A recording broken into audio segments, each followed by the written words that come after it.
Patrick, Dr. James Patrick Madden, it's a pleasure to have you here at the National Agricultural Library. Good to be here, Jane. And we were reminiscing before the cameras started to roll about the first time we met, and agreed that it was in California at a conference in Asilomar. And I was not only privileged to hear you talking then, I was able to give you a lift to the airport, which was one of the fun times for me.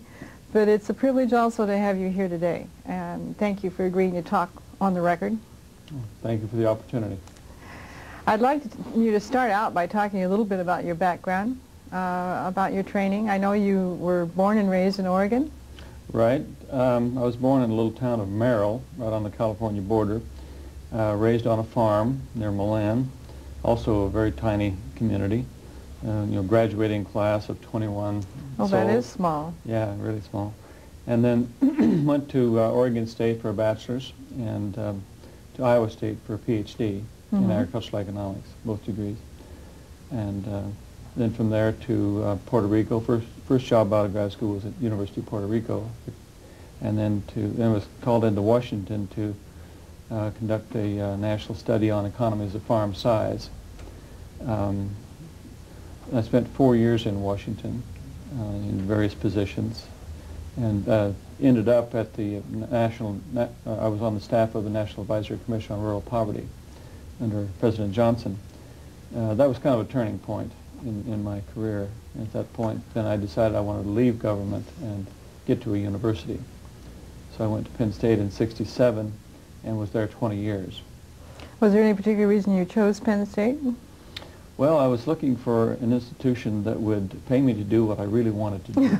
And Penn State agreed to do that. And Penn State wanted someone who would do policy research, and particularly with emphasis on poverty, poverty programs, poverty analysis. I started a new course at Penn State, Poverty Analysis, People and Programs, which I co-taught with a social psychologist, Bill Smith. An interdisciplinary team effort in which we had two professors always present in the classroom. And I did a lot of research. My motivation was that I felt that public policy was badly served by lack of information. Kind of if-then, if we do this, then this is going to be the outcome.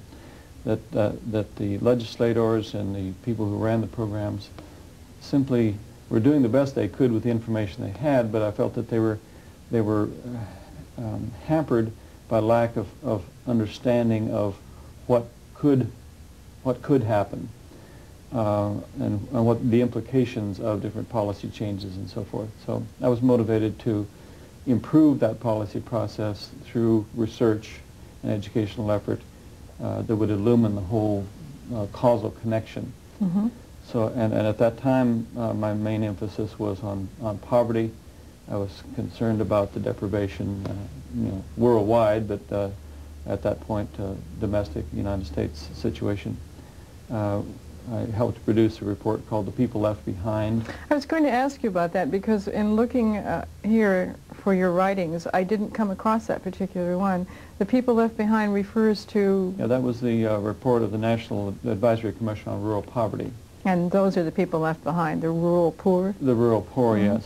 And the whole idea that the rest of society is becoming more affluent, and many of the disenfranchised and marginalized people were simply not participating in the affluence of that time. Excuse me. Working with Bill Smith, I came to understand a lot of the social, psychological, and institutional underpinnings of deprivation, and did a number of policy studies, program evaluations, and so forth, dealing with rural poverty, and then moved from there into rural development. As you have here some of the publications I did. Yes.